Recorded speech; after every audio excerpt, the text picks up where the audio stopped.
Welcome to the Center and the Saint. I'm Melissa Bell, And I'm Allison Kane. and I think we're alone now. Doesn't seem to be anyone around. Just kidding. Talking about Friendship. finding your tribe, friendship. Yeah.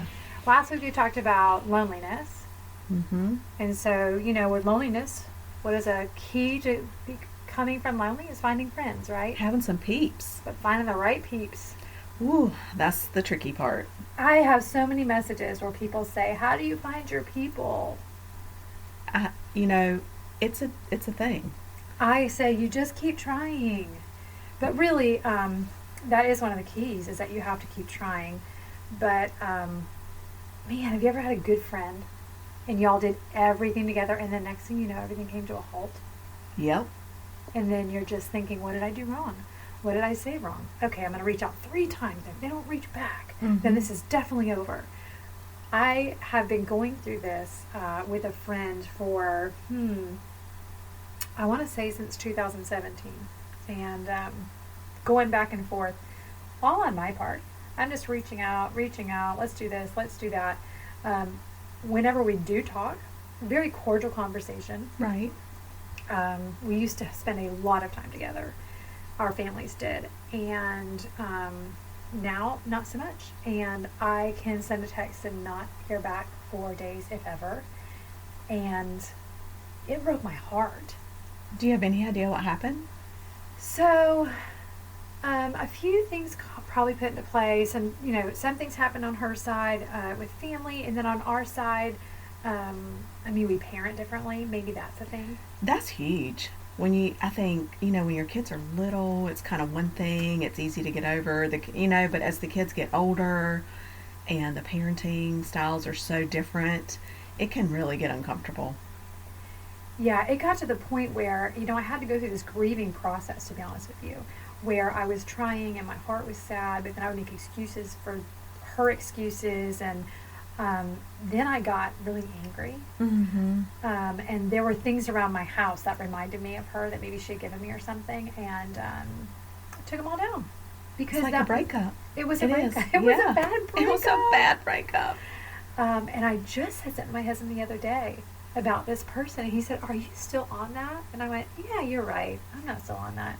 Like, I had to remind myself. It can be really hurtful, especially when it's someone that's been in our life and we've done so much. I have had the same situation, and it was almost like that was it. So we did everything together, and then we didn't. Yeah. And it really hurt my feelings, and I didn't I eventually began to see that this had been a pattern for this particular person.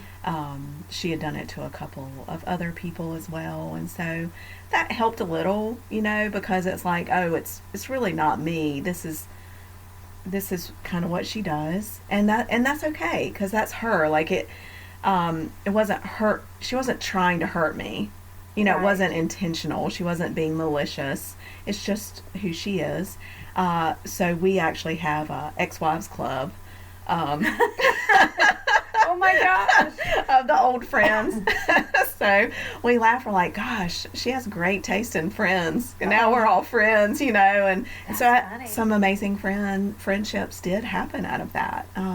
So that was the blessing out of it. And I still see this person and this friend, and I have no, anger towards her anymore. I was more hurt than anything. Yeah, I would still, at the drop of a hat, run over and help this person. In Yeah. a Oh, heartbeat. me too.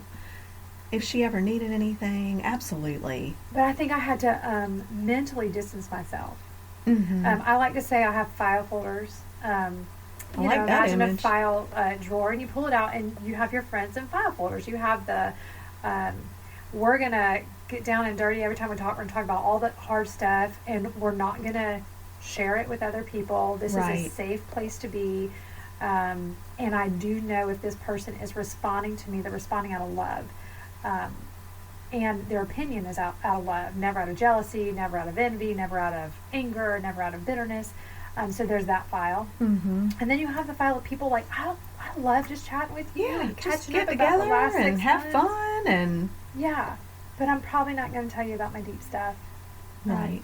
And then there's another file of like, we're like, if I see you in a crowd, I'm gonna say hi, but I'm not gonna seek. I'll like your picture on Facebook. Hey, Just wait. tricking. I'm not on Facebook. I was like, wait, you don't even like mine on Facebook. You're not on Facebook. I'm not on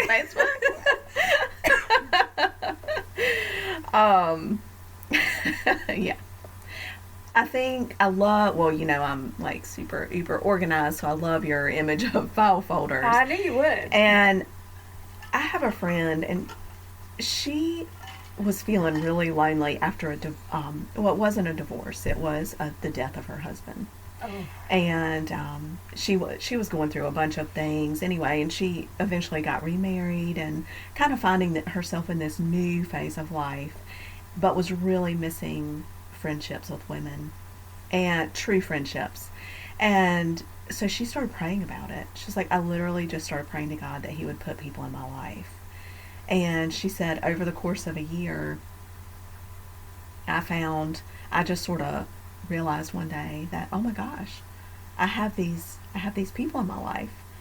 And she said, I've identified these 5, it's 4 or 5, I don't know, really trustworthy friends that I count on for prayer, that I know I can trust, that I make, she makes us a priority. I love it. And it's really sweet. She's like, because I know that I can't treat 20 people that way, or even Right. 10, because let's be honest, there's not enough time in the world to Yeah. do that when you're married or you have kids and all the other things you have going on. But she's like, these are my people. This is my tribe, and these are the people I send cards to. These are the, that I make an effort to see and to stay in contact with. And I really liked that. I think recognizing who those people are and nurturing those friendships. Not that you leave everybody else out. I'm not Right. saying that, but we do have to have those people that we know, no matter what, we can count on when things get down and dirty. And sometimes I think we forget that those people are there. We get so caught up in seeing what everyone else is doing on social media, and we see that they were invited to this gathering with 30 people, or they had this many couples with them. But do you have someone you can call on in the middle of a crisis? And who is that person? Because that's probably one of your people. Absolutely.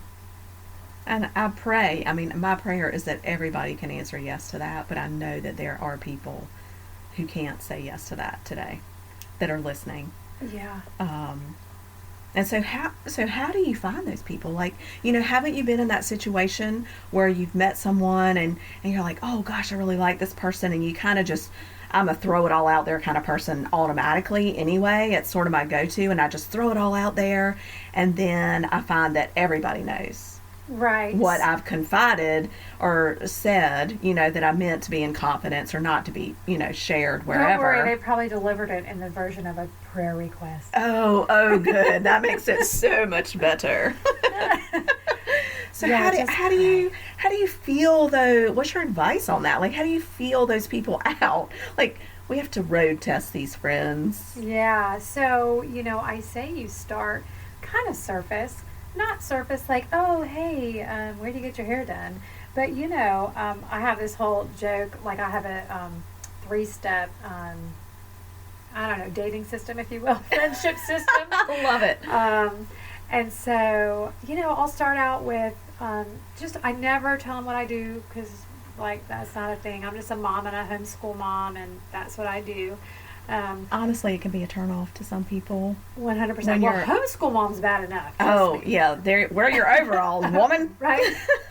And so I never tell them what I do, but just talking and having coffee and seeing if we connect even a little bit and have anything in common.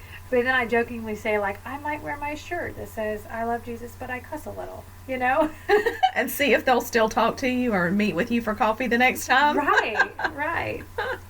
Or, bring my koozie that says, I love Jesus, but I drink a little. You're way more, that's super subtle, because I'll just throw out a cuss word and see what happens. Do you? Yeah, I might just throw one out. Like, not a bad one, because I don't say, like, really bad ones. I but say them for you. You're welcome.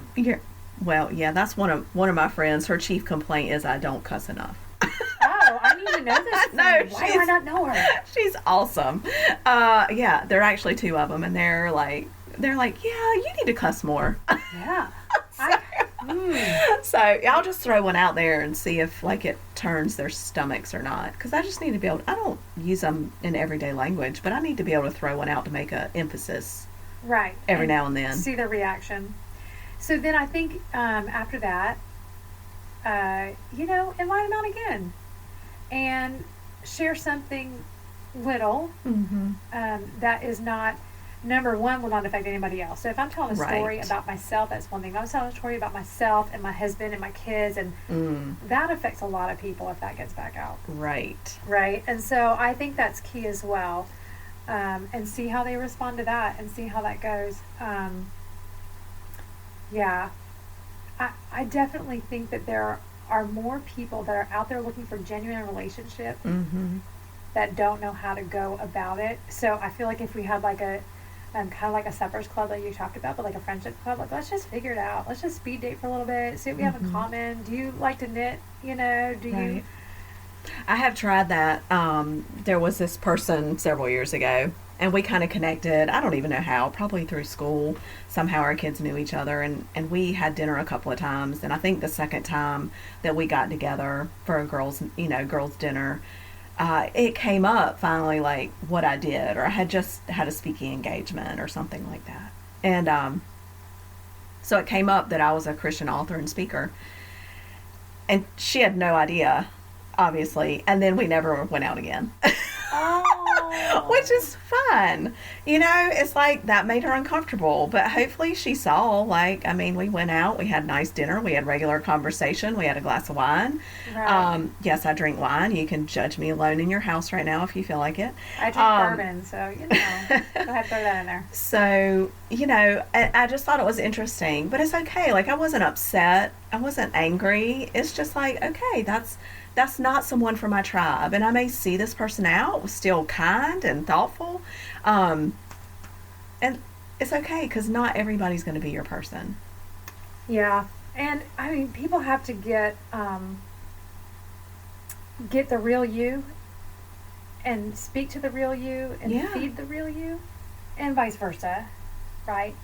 Because if you have to come to a relationship Fake. it's exhausting, number one. Ain't nobody got time for that. Right. Like, I'm not, if you come to my house, you are welcome to come to my house. Mm-hmm. I will probably not have makeup on. You'll be lucky if I am out of my yoga pants. I can't pretend. No. I mean, I think as I look back on my life, I think over time you become more confident in who you are and maybe more weary of tired. Like, girl, I don't have time to be this person that has all these friends and do all these things. Like, I just need some people.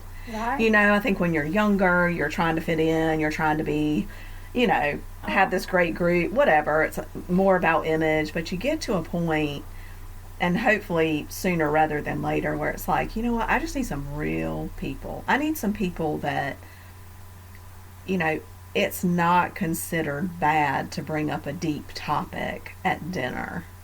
Yeah. Like, oh, we can't talk about that, because that's like, there are feelings involved with that. It's like, oh my gosh. Okay, next subject. Politics and religion, I can get why you don't talk about those Right. things, but there's still other things like aging parents or other tough issues that people have going on, and some people just don't want to go there. Well, how deep can a relationship go Yeah. if you only stay on the surface? And, I can love people like that from Right. afar and pray for them and be friends with them, but I can't invest in them. There it is, investing, because you are, like, our time to invest in other people, aside from ourselves and our immediate family, Yeah. is so limited. It is. And so that's It's why it's a valuable commodity. Yeah, so that's why it's like, I really don't have time for that. And so, I think it's important for people to understand that sometimes you have to carve people out of your life. Yeah. I'm not saying be angry and bitter and leaves dog poop on their front porch. Giving their bag of stuff on the front porch, Yeah, their like, that's mixtape. not what I'm saying. But, I think as we go through phases of life and things come up and friendships and lifestyles change, there are moments when certain people don't fit into that. In your inner circle of friends, it's going to ebb and flow some. And that is a difficult thing to do when someone's been in your inner circle, but really it doesn't work anymore. Yeah. For whatever reason, whether they don't parent the same, or they're making some difficult decisions or bad decisions that you don't agree with, lifestyle changes, Yeah. kids going in different directions, you just don't see them as much, they're in different schools, it could be a multitude of things. Right. So it's okay to phase that person out Yeah. and bring another person in. And you can still send letters of encouragement. You can Absolutely. still text. You can still leave a voice message. And it's not mean Right. if you do it with the right heart. I mean, like I said, we aren't to be ugly about it or be resentful or mad or whatever. But whether you just let it fade out gracefully or sit that person down and just tell them the truth. Girl, have you done that? I have not. I Yeah. have not. I don't know what that looks like. Hi. I've really enjoyed your friendship, but your parenting sucks. So we are no longer going to be friends. Right. Hey, if you've done this If before, you've and been done that, successful, we need to hear about We it. would really like to hear from you. I have not. But thankfully, I really haven't had that many situations. Yeah. It's just been something where life has gotten in the way. Right. Like our kids were in preschool together, and so we always hung out all the time. And then everybody went to different elementary schools, and we were Yeah. on totally different tracks. Or we were in a neighborhood, and we saw these people all the time, but then we moved out of a neighborhood. So most of it has been like that. But I think overall, however you decide to do it,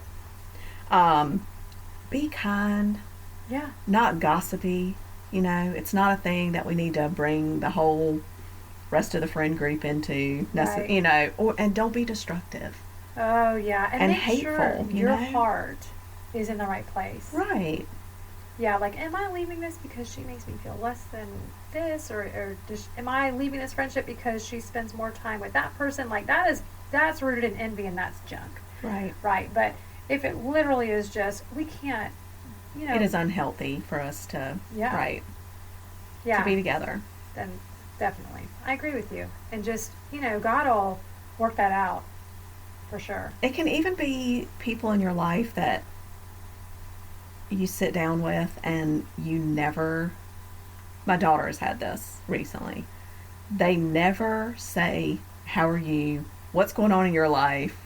Or let you talk about yourself. They only talk about themselves. Yeah. And it's just very one-sided. That's not a friendship, BT dubs. That is basically free counseling. Here's my bill. Thank you so Yeah, much. exactly. That's not a friendship. Yeah. Now, don't get me wrong. There are times Yes. in a friendship when someone's got something going on and they do need to talk more. Yeah. And that's how you want it. I've got a friend like that right now. There's just more in her life going on, and I want her to be the one talking all the time. Right. But that's not the history of our friendship. Yeah. It's always been a back and forth. And then there's some nights where it's all about me, or more about me, not all about me. But she always makes an effort, even in the craziness of what she has going on, to say, how was your day? Yeah, I think How are really your looking at parents? someone's effort and someone's intention behind something Yeah, will make a big difference in finding who your people are. I like that. Like, are they making an effort, and what is the intention behind something? Because sometimes we'll hurt somebody's feelings, not even know it, but we didn't intend it that way. Look at their heart, right? So, I think another really important thing to remember is friends do not always need to look exactly like you do. And I don't mean like black and white, skinny or fat. I mean, one of my best friends is on the complete opposite aisle of the spectrum in me when it comes to politics and religion. Like, if you looked at both of our resumes, and there was a wedding we were going to, you would not even sit us if you just looked at that at the same table. And she is one of my best, most trusted, wise friends in my life. And so, and one of my other friends, and she's, younger, but then I have older friends. I'm 47, almost. Not quite. I'm still 46. Okay. I'm almost 47. But one of my friends is in her 80s. Yeah. That's okay too. Like, friends don't need to look just like you do, have all the same opinions you do, have all the same. You do need those people as well. You've got to have your like-minded friends to build you up and pray for you and stuff. But not everyone in your tribe has to look and agree and believe everything that you do. Girl, there are some times where I'm like, who can I call that is going to give me an honest opinion? That's right. That is not going to nod their head and say, yes, that's a great idea. I want someone to give me the raw, honest truth. And that's right. That's who you need by your side in the middle of a crisis. You don't need someone to say, oh, you're right, Allison. You're doing everything exactly right. Yeah. You just keep on going, girl. We know that's not true. So. Right? Like, no, I need someone to go, have you thought about this? Uh-huh. Did you know that you look like XYZ when you did that? That's what I need. Uh-huh. Word. Yeah. Has that come back yet? I'm really trying. I think we're close. You know what? Oh. I actually, newsflash, what was I watching? There's been a lot of TV watching lately. I think it was on Grey's Anatomy. One of the characters said, word. Okay. Uh-huh. So it is working. I'm bringing it back. When was this Grey's Anatomy episode? Oh, just last week. Like, it's a new one? Yeah, a new one. Oh, see, I'm so out of the loop. Like, I don't even know that Grey's Anatomy was... I thought it was a rerun. No, it's brand new. I think it's been on for like 50 years now. Yeah.